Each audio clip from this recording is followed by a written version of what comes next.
문제가 끊겨졌었는데 다시 계속해서 시작을 하도록 하겠습니다.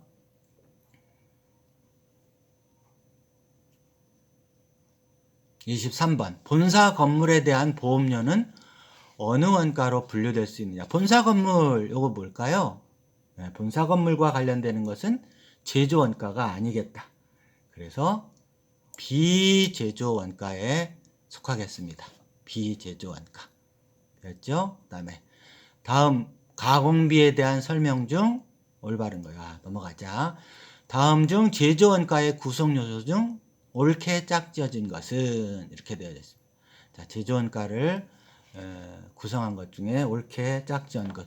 가공 원가는 직접 노무 원가와 제조 원가로 제조 간접 원가로 구성되어진 겁니다. 1번이 답이 되겠네요. 여기 기초 원가는 직접 재료비와 직접 노무비가 기초 원가 혹은 기본 원가입니다. 가공 원가는 여기서 설명한 대로 직접 노무비와 제조 간접 원가입니다. 여기서 기초 원가는 또다시 뭐라고요? 직접 재료비와 직접 노무비다라는 1번이 답이 되겠습니다. 1번만 옳게 짝지어진 것이야. 자, 그 다음에 27번 여기 볼까요? 단기 총 제조 원가를 구하라고 그러는데 여기 기본 원가는 뭐와 뭐의 합일까요? 직접 재료비와 직접 노무비의 합입니다. 자, 여기에다가 제조 간접비를 더하면 그것이 단기 총 제조 원가입니다. 따라서 답은 57만 원과 20만 원을 더한 77만 원인데요. 이런 문제를 내면서 뭘 물어볼 수가 있느냐면 노무비는 얼마냐 이렇게 물어볼 수가 있어요. 직접 노무비는 얼마냐. 그러면 직접 노무비는 여기 가공원가에도 포함되어 있고 기본원가에도 포함되어 있죠. 그런데 여기 가공원가에 직접 노무비가 얼마인지를 알려면 제조간접비 금액을 여기서 빼주면 되겠다. 그죠? 가공원가는 직접 노무비 플러스 제조간접비이니까 가공원가 총액이 52만 원이라는 뜻은 제조간접비 괴를 제외하면 직접 노무비는 32만 원이라는 뜻입니다. 자, 따라서 얘를 잘 해부를 해보면 직접 재료비는 여기서 32만 원을 제외한 25만 원이 되나요? 25만 원이 직접 재료비, 그리고 32만 원이 직접 노무비, 그리고 제조간접비 20만 원. 그 셋을 합하면 77만 원도 되겠다. 그죠? 그러나 이 문제 답할 때는 여기가 바로 직접 재료비와 직접 노무비의 합이니까 이거 직접 원가에다가 제조간접 원가를 더한 77만 원이 답이 되겠습니다. 자, 그 다음에 29번 이런 애들을 이제 구해달라는 겁니다. 자, 다음 자료로 기초원가와 가공원가 그리고 기간원가를 구해달라는. 자, 기초원가는 어떻게 구해야 될까요? 기초원가는 직접 재료비와 직접 노무비 이 둘을 합한 금액이겠다. 그죠? 그래서 29번에서 기초원가에 해당되는 애는 45만 원이라고 되어져 있는 애가 하나의 답일 것이고, 그 다음에 가공원가는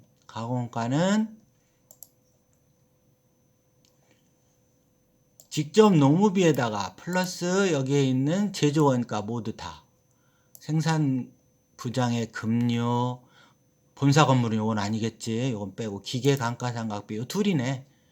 11만 원을 더한 직접 노무비 플러스 11만 원 더한 31만 원이 가공원가이고, 그리고 본사 건물의 감가상각비와 광고 선전비 요 12만 원은 기간원가가 되겠다. 따라서 답은 1번 이렇게 45만 원, 31만 원, 12만 원으로 합의되어진 이 풀이를 그 프린트아웃한 그 교재를 보고 잘 보시면 충분히 이해가 갈 수 있을 것 같습니다. 자, 그 다음에 31번 주 1신에서 2006년도에 사용한 가공비는 얼마냐라는 겁니다. 가공비. 기초 원재료, 매입 원재료, 그 다음에 기말 원재료 이렇게 되어져 있는데, 자, 요것으로부터 재료비를 구하면 됩니다. 그런 다음에 단기 총 제조 원가에서 재료비를 빼면 그것이 모두 다 가공비라는 걸 알 수 있어요. 그래서 기초 원재료 3만 원에서 매입 원재료를 더하면 이게 8만 원이 사용 가능한 재료 원재료비인데 여기서 만 원만큼이 남았대. 그러면 사용한 원재료비는 7만 원이 되겠다. 그래서 단기 총 제조 원가 12만 원으로부터 직접 재료비 7만 원을 뺀 5만 원이 가공원가 금액이 되겠습니다. 가공비 금액. 그지? 직접 재료비 플러스 가공비가 단기 총 제조 원가이므로. 자, 그 다음에 다음은 33번. 다음은 원가 계산 준칙에 따른 제조 원가 요소의 분류에 대한 설명이다. 틀린 것은 이렇게 되어져 있어요. 자, 제조 원가 요소는 재료비, 노무비, 제조 경비로 분류된다. 맞는 설명이죠.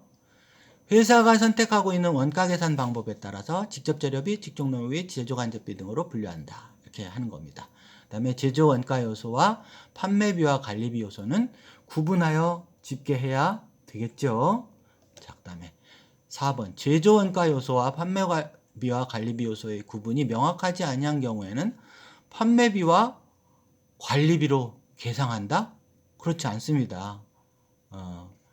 요것을 그 구분을 하는 어떤 그品목별로 그 기준을 정해서 제조 원가하고 판매비와 구분해서 배분을 해줘야 됩니다. 얼만큼이 제조 부문과 관련되고 얼만큼 비율이 판매비와 관련되어지는지 그런 부분을 비율을 잡아와서 계산을 해줘야 되는 것이죠. 다음 35번 보도록 할까요? 35번. 자, 다음 설명에서 설명하고 있는 원가 행태는 어떤 원가를 말하요?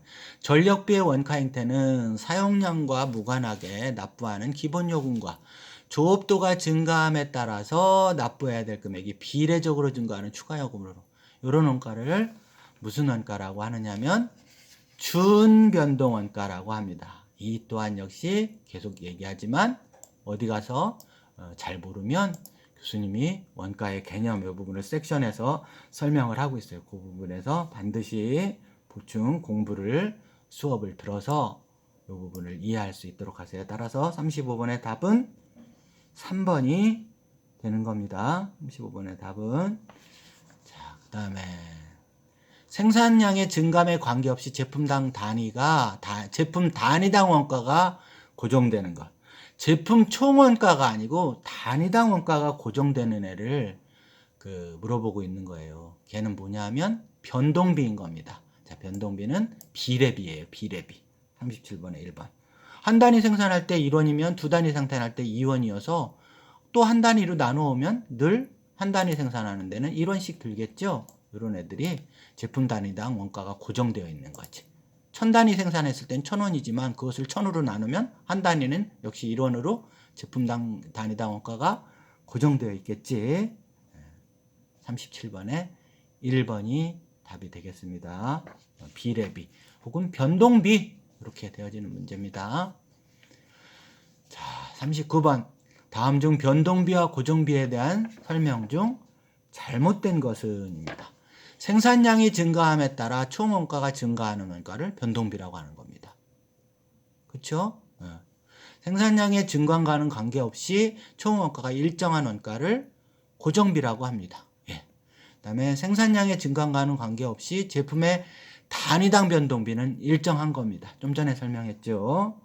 그다음에 생산량의 증가와는 관계없이 제품의 단위당 고정비가 일정해? 예. 총 고정비는 일정하고 단위당 고정비는 체감하겠네. 감소하겠네. 봐봐. 한 단위 생산할 때 감가상각비 1000원이에요. 그러면 한 단위가 1000원을 하는데 10단위 생산했다고 그래 보세요. 어떻게 돼? 100원으로 1000을 10으로 나눈 100원만큼의 단위당 고정비를 안게 되겠다. 100단위 생산하면 단위당 고정비는 10원으로 낮아지겠네. 1000단위 생산하면 단위당 고정비는 1원으로 체감하겠네. 그지? 그래서 생산량의 증가에 따라서 체감하는 겁니다. 단위당 고정비는. 그죠? 그래서 4번이 틀린 설명이 되겠습니다. 다음에 자, 이런 고정원가 이런 것들 계속 물어보고 있으니까 넘어가도록 하고, 자, 43번. 조업도의 증감에 관계없이 일정한 조업도, 범위 조업도 내에서 그 총액이 항상 일정하게 발생하는 원가 요소는 다음 중 어떤 것이겠느냐라는 겁니다. 수도광열비 이것들까요? 사용량에 따라서 증가하는 애가 되겠다. 그죠? 그래서 뭐 준변동비 정도가 될 것 같아. 하나도 안 사용해도 기본 요금은 낼 테니까 전기요금 이런 것들, 전력비 마찬가지입니다. 동력비도 마찬가지예요. 어느 정도 기본 요금을 내고 있다가 전력 사용하면 거기에 따라서 비례적으로 증가하는데, 임차료는 생산을 하거나 안 하거나 기계장치 임차를 했으면 임차료 내야 되는 애입니다. 그래서 일정한 조업도 내서 한 대 임차료 했으면 임차료 한 대분만 내고, 두 대 임차했으면 두 대분 내고, 이렇게 일정한 조업도 내에서 그 총액이 항상 일정하게 발생하는 애. 이런 애들은 고정비라고 했고, 그런 애 성격이 임차료가 되겠다. 43번. 그죠? 자, 그 다음에 46번 한번 가보도록 할까요? 46번. 공장의 급료를 분석한 결과 공장 노동자의 급료는 월 20일 근무 기준으로 지급되고, 월 20일 이상 근무하는 경우에는 초과 근무 일수에 관계없이 기본급의 30만 원이 추가적으로 지급되고 있다. 이 경우 공장 노동자에 대한 임금은 뭐냐라는 겁니다. 자, 20일까지만 근무하면 얼마 정도 딱 줘요. 그런데 20일 지나서 21일부터 30일까지는 딱 일정 금액 30만 원을 더 준대. 마치 계단처럼 딱 올라가겠다. 그지? 그래서 계단형 원가인 46번의 답은 4번 준 고정원가가 되겠네요. 준 고정원가. 계단형 원가, 뭐 스텝 코스트 이렇게 얘기하는 겁니다. 그래서 역시 이것도 공부하면 돼요. 자, 요 그림과 같은 이런 문제가 이제 각종의 시험 문제에서 잘 나오는 문제입니다. 다음 중 준변동원가 또는 혼합원가의 원가 형태를 나타내고 있는 것은, X축이 조업도이고 Y축이 원가를 나타낼 때, 준변동원가는 일정 부분만큼 이렇게 조업도가 없더라도 나타나다가 조업도가 증가하게 되면 이렇게 비례적으로 증가하는 애를 준변동원가 혹은 혼합원가라고 합니다. 따라서 답은 3번이 되겠고요. 나머지 그림들도 한번 살펴볼까요? 조업도가 제로일 때나 혹은 뭐 일정 범위 이렇게 있더라도 항상 일정한 애들, 이런 애들은 고정원가인 겁니다. 고정비. 그리고 이 관련 범위를 좁히면, 이렇게 일정 관련 범위 내에서 일정하다가 그 관련 범위를 살짝 벗어나면 껑충 뛰어서 이렇게 올라가고, 껑충 뛰어서 이렇게 올라가고, 이런 원가를 준고정원가 혹은 그 계단처럼 생겼다, 그래서 스텝 코스트, 계단형 원가다, 이렇게 얘기하는 준고정원가입니다. 대표적으로 무슨 기계장치의 임차료, 기계장치의 뭐 보험료, 이런 것들이 여기에 속하는 준고정원가가 되겠습니다. 그리고 얘는 어떤 애일까요? 설명하지 않아도 변동원가입니다. 비례비. 한 단위도 생산하지 않으면 발생하지 않다가 생산하는 대로 비례적으로 증가하는 것. 직접 재료비, 이런 애들이 대표적인 변동비에 속하는 겁니다. 변동원가 4번. 그래서 답은 3번의 준변동원가가 이러한 그림으로 나타낼 수 있는 겁니다. 자, 그 다음에 49번 가보도록 할까요? 49번. 다음 제조간접비에 대한 설명 중 올바른 것은, 제조간접비는 기간원가에 속한다? 기간원가는 제품 제조원가가 아니라고 그랬잖아. 판매비와 관리비에 속하는 애인 겁니다. 자, 제조간접비에는 변동비와 고정비 다 포함될 수 있어요. 제조간접비는 변동비도 있고 고정비도 있을 수 있습니다. 자, 여기 2번이 올바른 설명이고, 자, 3번. 재료비는 모두 직접 소비되므로 제조간접비와 상관, 간접재료비도 있습니다. 그래서 간접재료비는 제조간접비가 되는 것입니다. 그래서 얘는 틀린 설명이 되겠고요. 그 다음에 모든 공장 노무비는 제조간접비, 공장 노무비 가운데 어떤 특정 제품의 생산에만 공헌하는 그 공원들, 사원들의 급여는 직접 노무비에 속합니다. 그래서 올바른 설명은 2번 부분이 되겠습니다. 그 다음에 51번 보도록 하죠. 51번. 다음 설명 중 틀린 것은 조업도가 증가하는 경우 총 고정비와 단위당 고정비는 일정하다? 조업도가 증가하더라도 총 고정비는 이렇게 일정한데 단위당 고정비는 밑으로 이렇게 체감한다고 설명을 했습니다. 그래서 1번 틀린 얘기네. 벌써. 그 다음에 2번 볼게요. 이제 나머지는 맞는 설명이어야지 이 문제가 에러가 없는 것인데, 조업도가 증가하는 경우 총 원가가 증가하지만 조업도가 제로인 경우에도 일정에게 발생하는 원가를 준변동비 혼합원가 이렇게 얘기를 한다고 그랬어요. 앞서 준변동원가. 그 다음에 맞는 설명인 겁니다. 그래서 가공비란 재료비를 제외한 직접 재료비를 제외한 직접 농업비, 직접 제조경비, 제조간접비를 합계한 금액. 즉 가공원가는 뭐만 제외한 거라고? 제조원가 가운데 직접 재료비를 제외한 모든 원가를 가공원가라고 합니다. 그 다음에 특정 제품별 추적 가능성에 따라서 직접 원가와 간접 원가, 직접비와 간접비로 나누는 겁니다. 그래서 4번도 맞는 설명이 될 거고요. 따라서 1번 이 설명이 틀린 설명입니다. 자, 이런 계산하는 문제 반드시 확인을 해보세요. 자, 이것도 계산하는 문제 반드시 확인을 해보도록 하세요. 자, 54번. 다음 중 총 원가에 포함되는 거래는 54번 총 원가 1번 법인세를 납부하다. 2번 장기 차입금에 대한 이자를 지급하다. 3번 사업 확장을 위해서 기계를 구입하다. 4번 본사 임원에게 급여를 지급하다. 자, 총 원가는 제품 제조 원가에다가 판매비와 관리비까지를 포함한 것으로 의미합니다. 이것도 역시 그 섹션 가서 확인을 해보면 교수님이 그 설명을 하고 있어. 원가 체계를. 법인세 비용은 판매비와 관리비에 포함되는 게 아니겠지. 그래서 포함되는 거래 54번에 어떤 애들만 포함되느냐면 판매비와 관리비에 속하는 애가 누가? 장기치가 입금에 대한 이자가 뭘까요? 영업의 비용이어서 포함되지 않겠다. 그지? 사업 확장을 위해서 기계를 구입하다. 자, 이게 기계장치 구입한 것은 여기까지는 뭐겠어?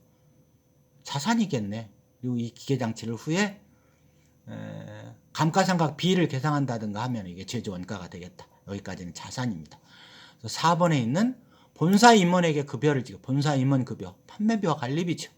그래서 판매비와 관리비는 4번까지가 총원가가 될 것이고, 영업의 비용, 요거는 자산, 요것도 법인세 비용 이렇게 되겠다. 그지? 자, 그 다음에 마지막 문제 요걸 풀도록 하죠. 원가회계는 성격에 따라 외부 보고용 재무제표 작성을 위한 원가회계와 경영관리적 측면에서 보다 유용한 원가회계 B로 나뉘어진다. 이때 A, B를 순서대로 가장 잘 맞게 짝져진 것은, 자, 원가회계 분야와 관련되어질 때는 뭐 실제 원가 계산이냐 전부 원가 계산이냐 이런 부분들이 이제 원가 계산 부분이고요. 우리가 원가 관리를 위한 부분, 통제를 위한 부분은 표준원가 계산이라든가 예정원가 계산이라든가 혹은 변동원가 계산이라든가 이러한 부분을 의미합니다. 그래서 어떻게 되어지냐면 A에 해당되는 애는 뭐 개별이든지 이런 얘기들이 나와야 돼. 전부든지. 그래서 전부원가 계산이 여기 나왔다. 그리고 B에 원가 통제를 위한 회계에서는 예정원가 계산이든 표준원가 계산. 답은 2번에 이렇게 짝지어졌으면 이게 이제 원가 계산 부분, 여기는 원가 관리 혹은 통제 부분 이렇게 되어지는 부분이다. 자, 이 부분은 요게 거꾸로 되어져 있네. 요게 관리 적 부분이고 요게 종합원가 계산은 원가 계산 부분이고 이게 A, B가 이게 거꾸로 된 거예요. 56번은. 자, 여기까지 1장의 연습 문제 풀이를 했고요. 여러분들이 교수님이 올려놓은 자료 첨부란을 보면은 이 응용 문제도 있어요. 그래서 응용 문제 부분은 원가 회계 이 회계 1급 전산회계 1급을 공부하는 동안에는 아직은 요 정도 수준은 조금 넘칠 수 있어서 안 해도 되지만 후에 이제 전산 세무를 하거나 기업회계 1급을 하거나 요 정도 수준에서는 또 응용 문제 수준도 해야 되는 겁니다. 마치 뭐 같아? 전산회계 2급 할 때 기초문제 풀이를 했던 거하고 똑같습니다.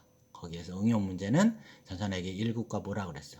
세무 1급, 기업회계 1급 이런 식으로 이용될 수 있다라는 얘기를 했던 겁니다. 그래서 당장은 지금 전산회계 1급을 이제 목표로 하니까 뭐 여력이 있는 사람은 당연히 그 교수님이 올려놓은 그 강의 자료실에서 이렇게 다운 받아서 응용 문제도 다뤄보시고 후에 그 교수님과 만나는 이제 시기가 오면 이제 질문을 통해서 어때, 그지? 여기 말하는 것이야 응용 문제.